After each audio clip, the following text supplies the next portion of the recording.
High voltage ম্যাচে মুখোমুখি হওয়ার আগে ব্রাজিলকে চ্যালেঞ্জ ছুড়ে বার্তা দিল জাপান কোচ। ব্রাজিল বিশ্বের অন্যতম সেরা দল হতে পারে, তাদের প্রতি আমাদের যথেষ্ট শ্রদ্ধাও আছে, কিন্তু ম্যাচের লড়াইয়ে জাপান সহজে হার মানার দল নয়।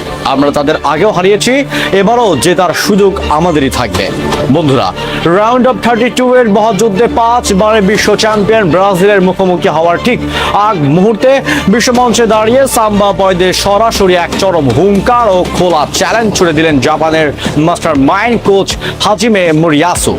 26শে জুন শুক্রবার ভোরে ডালাস স্টেডিয়ামে সুইডেনের সাথে 1-1 গোলে ড্র করে রানার্স আপ হিসেবে নক আউট নিশ্চিত করেছে বুল সামুরাইরা।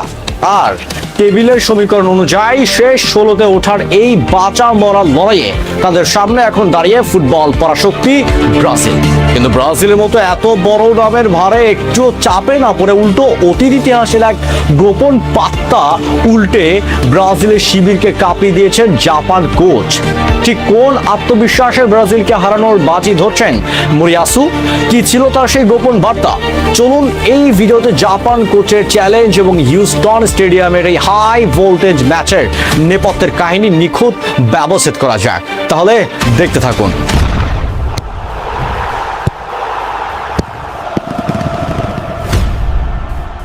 বন্ধুরা, চলুন প্রথমে দেখে নেওয়া যাক কিভাবে এই মহাকাব্যিক লড়াইয়ের পটভূমি তৈরি হলো।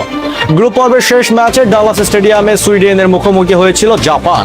ম্যাচে প্রথম দুর্দান্ত এক গোল করে এগিয়ে গিয়েও মাত্র 6 মিনিটের মাথায় গোল হজম করে বসে বুল সামুরাইরা। ফলে ম্যাচটি 1-1 গোলে ড্র হওয়ায় এফ গ্রুপের রানার্স আপ হিসাবে গ্রুপ পর্ব শেষ করতে হয় তাদের।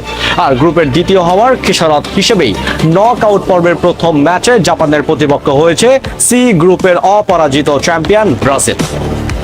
বাংলাদেশ সময় আগামীকাল সোমবার অর্থাৎ 29শে জুন রাত 11টায় হিউস্টন স্টেডিয়ামে কোয়ার্টার ফাইনালের টিকিট কাটার লড়াইয়ে মুখোমুখি হবে এই দুই দল। এই ম্যাচটি যে চলতি বিশ্বকাপের অন্যতম সেরা একটি হাই ভোল্টেজ ম্যাচ হতে যাচ্ছে তা নিয়ে কোনো সন্দেহ নেই। ব্রাজিলের নাম শুনলে যেখানে বিশ্বের অনেক বড় বড় দল শুরুতেই খেই হারিয়ে ফেলে, সেখানে জাপান কোচ হাজিমে মোরিয়াসু কেন এত বড় হুঙ্কার দিলেন? এর পেছনে রয়েছে এক অকাট্য ঐতিহাসিক সত্য। মোরিয়াসু ফুটবল বিশ্বকে মনে করিয়ে দিয়েছেন যে নামের ভারে ব্রাজিল যত এগিয়ে থাকুক, মাঠের লড়াইয়ে জাপান তাদের চেয়ে কোনো অংশে কম নয়।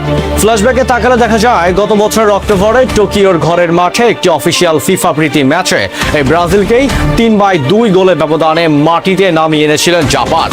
মোরিয়াসু স্পষ্ট ভাষায় বলেন, সর্বশেষ দেখায় আমরা ব্রাজিলকে খুব ভালো করে বুঝিয়ে দিয়েছি যে জাপান ঠিক কতটা শক্তিশালী। সেই জয়টি আমাদের দলের আত্মবিশ্বাসকে এক অন্য লেভেলে নিয়ে গেছে।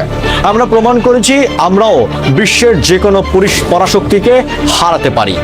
তবে প্রতিপক্ষকে হুঙ্কার দিল ব্রাজিলের বর্তমান ভয়ঙ্কর ফর্ম সম্পর্কে পুরোপুরি সচেতন এই জাপানি কোচ। ভিনিসিয়াস জুনিয়রের বিধ্বংসী ফর্ম আর নেইমারের রাজকীয় প্রত্যাবর্তন যে ব্রাজিলের আক্রমণ ভাগকে আরো মারাত্মক করে তুলেছে তা ভালো করে জানেন মোরিয়াসু। তিনি যোগ করেন, ব্রাজিল নিঃসন্দেহে বিশ্বের অন্যতম সেরা দল এবং ঐতিহ্যবাহী ভাবেই তারা শক্তিশালী। তাদের প্রতি আমাদের সর্বোচ্চ শ্রদ্ধা আছে। ম্যাচের ফল আগে থেকেই লিখে দেওয়া অসম্ভব, তবে আমরা আমাদের সামর্থ্যের ওপর শতভাগ ভরসা রাখছি। সুইডেন বিপক্ষে ড্র করে গ্রুপ চ্যাম্পিয়ন হতে না পারলেও তা নিয়ে বিন্দু মাত্র আফসোস নেই মোরিয়াসুর। তার মতে টুর্নামেন্টের শুরু থেকেই মূল লক্ষ্য ছিল নক আউটে পা রাখা এবং সেই মিশন সফল হয়েছে। এখন তাদের সামনে বিশ্বকাপের সবচেয়ে বড় চ্যালেঞ্জ, যেখানে তারা সম্মান দেখিয়েছে ব্রাজিলকে বধ করার নিখুঁত ছক করছেন। বন্ধুরা, আগামী 29শে জুন হিউস্টন স্টেডিয়ামে এক লড়াকু জাপানের মুখোমুখি হতে যাচ্ছে 5 বারের বিশ্ব চ্যাম্পিয়ন ব্রাজিল। জাপান কোচের এই আত্মবিশ্বাসী হুঙ্কার কি মাঠের ভেতর সত্যি প্রমাণিত হবে? বুল সামুরাইরা কি পারবে আরো একবার ব্রাজিলকে স্তব্ধ করে কোয়ার্টার ফাইনালে যেতে, নাকি ভিনিসিয়াস নেইমারকে সাম্বা ঝড়ে লন্ডভন্ড হয়ে যাবে জাপানের বিশ্বকাপ স্বপ্ন? কমেন্ট বক্সে আপনার মূল্যবান মতামত এখনই জানান। 2026 ফিফা বিশ্বকাপের ব্রাজিল ও জাপানের এই মহাযুদ্ধের প্রতি মুহূর্তে লাইভ আপডেট এবং সব এক্সক্লুসিভ খবরের জন্য আমাদের সাবস্ক্রাইব করে সাথেই থাকুন। ধন্যবাদ।